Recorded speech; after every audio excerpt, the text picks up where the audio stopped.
सुप्रभात। कक्षा दूसरी, विषय हिंदी, उपविषय पाठ 3, आसमान गिरा। व्याख्यान संख्या 1। प्यारे बच्चों, आज हम अभिव्यक्ति हिंदी पाठ्य पुस्तक में पाठ 3, आसमान गिरा को पढ़ेंगे। साथ ही साथ पाठ से संबंधित कठिन शब्द और शब्दार्थ को भी जानेंगे। तो चलिए शुरू करते हैं आज का कार्य। तो बेटा, हमारे पाठ का नाम है आसमान गिरा। एक था खरगोश। एक दिन वह पेड़ के नीचे सो रहा था। उसे गहरी नींद आ गई। अचानक जोर से आवाज हुई, धम। धम सुना तो वह नींद में ही चौंक पड़ा। उसने आंखें खोली। आगे देखिए। इधर उधर देखा। किसने देखा बेटा? खरगोश ने देखा। उसने सोचा, अरे यह क्या हुआ? इतने जोर से आवाज। हो ना हो आसमान गिर रहा है। बेटा, खरगोश गहरी नींद में सोया हुआ था और जब उसने धम की आवाज सुनी तो उसकी आंखें खुल गई और उसने सोचा कि अरे यह क्या हुआ? इतने जोर से आवाज। हो न हो आसमान गिर रहा है। आगे देखिए। खरगोश बहुत डर गया।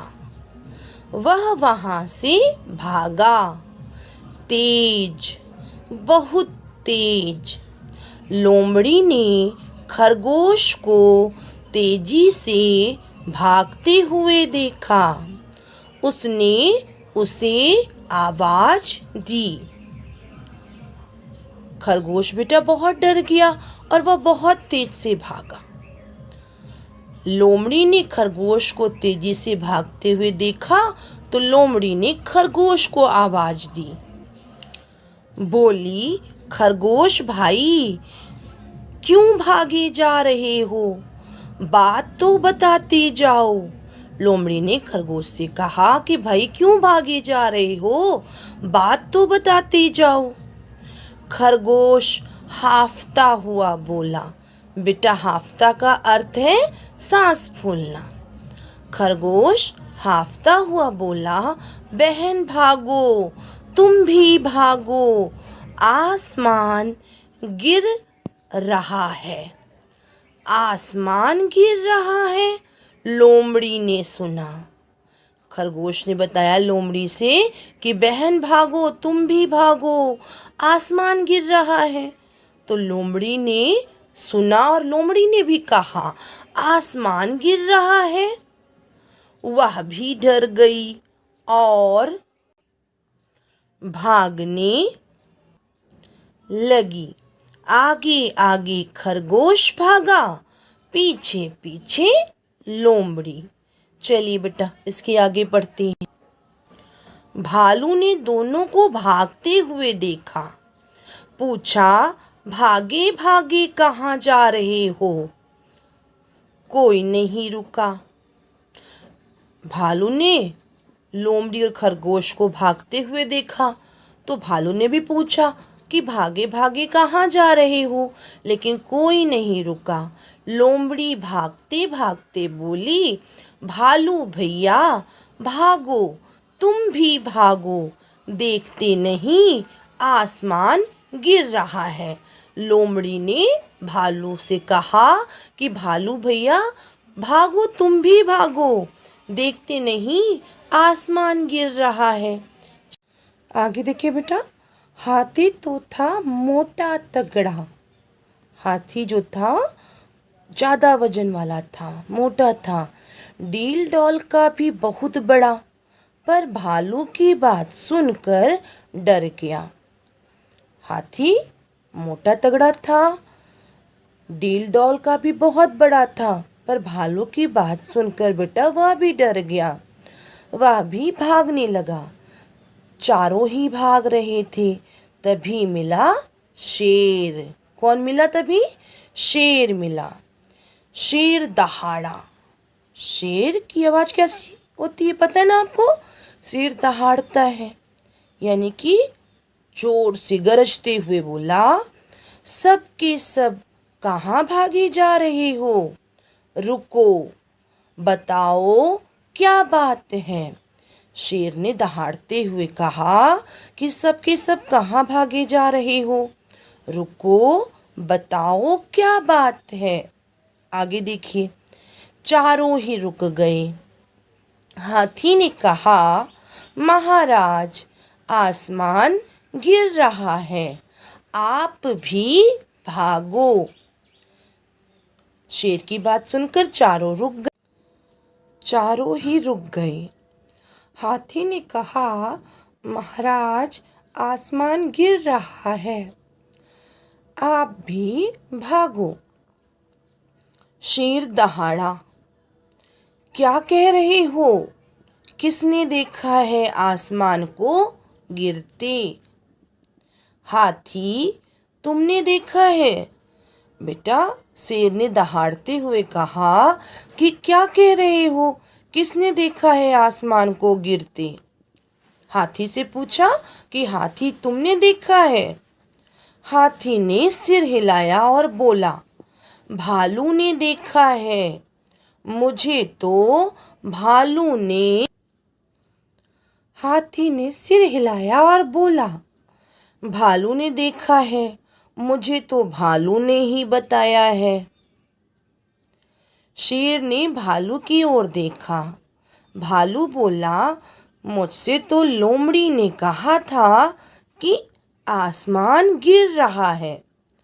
अब बेटा, हाथी ने सिर हिलाया और बोला कि भालू ने देखा है, मुझे तो भालू ने ही बताया है। फिर शेर ने भालू की ओर देखा और भालू से बोला, तो भालू ने कहा कि मुझसे तो लोमड़ी ने कहा था कि आसमान गिर रहा है। अब आगे देखिए, अब की बार शेर और जोर से दहाड़ा। लोमड़ी से पूछा, कहाँ गिरा आसमान? और शेर ने गुस्से में दहाड़ते हुए लोमड़ी से पूछा कि कहाँ गिरा है आसमान? चलिए आगे देखते हैं। लोमड़ी ने खरगोश की तरफ देखा। अब शेर ने खरगोश से पूछा। खरगोश ने सारी बात बताई। मैं पेड़ के नीचे सो रहा था, वहीं धम आसमान गिरा। लोमड़ी ने खरगोश की तरफ देखा तो शेर ने खरगोश से पूछा। तो खरगोश ने बताया, बेटा, कि मैं पेड़ के नीचे सो रहा था और वहीं धम आसमान गिरा। आगे देखिए, चलो वहीं चलकर देखते हैं, शेर ने कहा। शेर ने कहा कि चलो वहीं चलकर देखते हैं। सभी उस पेड़ के नीचे आ गए।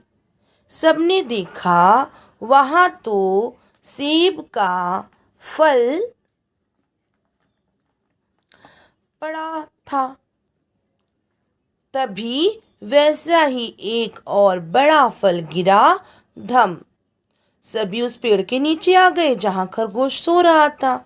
सबने देखा कि वहां पर सेब का फल पड़ा हुआ था और तभी वैसा ही एक और बड़ा फल गिरा और आवाज हुई, दम। आगे देखिए, खरगोश फिर चौंका, बोला, भागो। फिर गिरा आसमान। सब भागने लगे।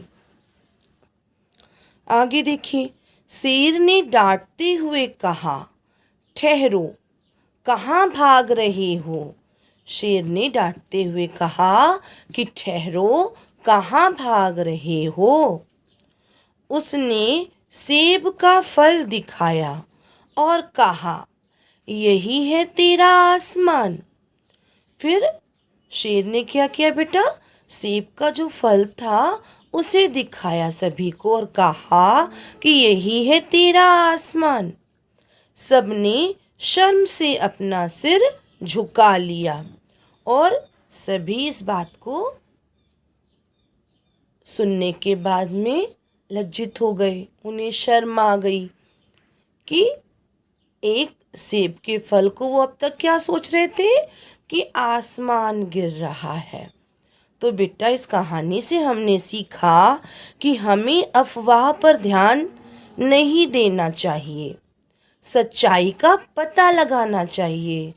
आपको भी बेटा कभी भी किसी सुनी हुई बात पर विश्वास नहीं करना चाहिए, आपको उसकी सच्चाई को जानना चाहिए। देखिए, सभी ये सोचकर भाग रहे थे कि आसमान गिर रहा है ना। किसी ने सच का पता लगाना उचित नहीं समझा, लेकिन शेर ने इस बात की सच्चाई को जाना और जाकर वहाँ देखा कि वहाँ तो आसमान नहीं बल्कि सेब का एक फल गिरा हुआ था, जिसे सभी समझ रहे थे कि आसमान गिर रहा है। तो इस कहानी से हमने शिक्षा ली कि हमें अफवाह पर ध्यान नहीं देना चाहिए और सच्चाई का पता लगाना चाहिए।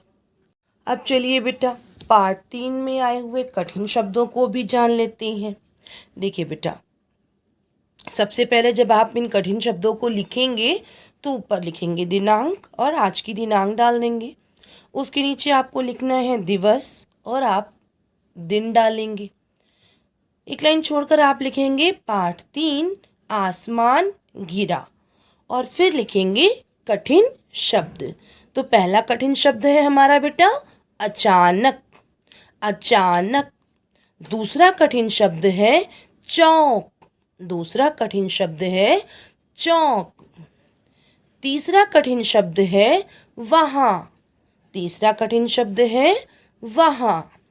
चौथा कठिन शब्द है बेटा खरगोश, चौथा कठिन शब्द है खरगोश। पांचवा कठिन शब्द है लोमड़ी, पांचवा कठिन शब्द है लोमड़ी। छठा कठिन शब्द है सोचा, छठा कठिन शब्द है सोचा। सातवां कठिन शब्द है हाफ्ता, सातवां कठिन शब्द है हाफ्ता। आठवां कठिन शब्द है आवाज, आठवां कठिन शब्द है आवाज। नौवां कठिन शब्द है भालू, नौवां कठिन शब्द है भालू। 10वां कठिन शब्द है तगड़ा, 10वां कठिन शब्द है बेटा तगड़ा। 11वां कठिन शब्द है डील डॉल, 11वां कठिन शब्द है डील डॉल। 12वां कठिन शब्द है दहाड़ा, 12वां कठिन शब्द है दहाड़ा। 13वां कठिन शब्द है गिरते, 13वां कठिन शब्द है बेटा गिरते। 14वां कठिन शब्द है हिलाया, 14वां कठिन शब्द है हिलाया। 15वां कठिन शब्द है डांटते, 15वां कठिन शब्द है डांटते। 16वां कठिन शब्द है बेटा शर्म, 16वां कठिन शब्द है शर्म। 17वां कठिन शब्द है अफवाह, 17वां कठिन शब्द है अफवाह। 18वां कठिन शब्द है सच्चाई, 18वां कठिन शब्द है सच्चाई। अब चलिए बेटा पाठ से संबंधित शब्दार्थ को भी जानते हैं। शब्दार्थ, आपको एक तरफ शब्द लिखना है और दूसरी तरफ अर्थ लिखना है बेटा। तो पहला शब्द है हाफना, हाफना का अर्थ है सांस फूलना, हाफना का अर्थ है सांस फूलना। नंबर 2 टोका, टोका का अर्थ है बेटा रोक कर पूछना, टोका का अर्थ है रोक कर पूछना। नंबर 3 तगड़ा, तगड़ा का अर्थ है ज़्यादा वजन वाला, तगड़ा का अर्थ है ज़्यादा वजन वाला। नंबर 4 दहाड़ा, दहाड़ा का अर्थ है बेटा गरजा, दहाड़ा का अर्थ है गरजा। नंबर 5 देखिए आसमान, आसमान का अर्थ है नभ, आसमान का अर्थ है नभ। नंबर 6 शर्म, शर्म का अर्थ है बेटा लज्जा, शर्म का अर्थ है लज्जा। तो बेटा इस प्रकार से हमने पाठ से संबंधित शब्द अर्थ को भी जान लिया। अब आज का गृह कार्य। आज मैंने आपको गृह कार्य में कार्य दिया है कि अभिव्यक्ति हिंदी पाठ्य पुस्तक में पाठ 3 आसमान गिरा से संबंधित कठिन शब्द शब्द अर्थ कॉपी में लिखो। आपको क्या करना है बेटा, पाठ से संबंधित कठिन शब्द और शब्द अर्थ को देखकर अपनी कॉपी में फॉर्मेट बनाकर सुंदर लेख में लिखना है। आशा है आपको आज की वीडियो पसंद आई होगी। आप हमारे चैनल को सब्सक्राइब कीजिए और वीडियो को लाइक कीजिए। धन्यवाद।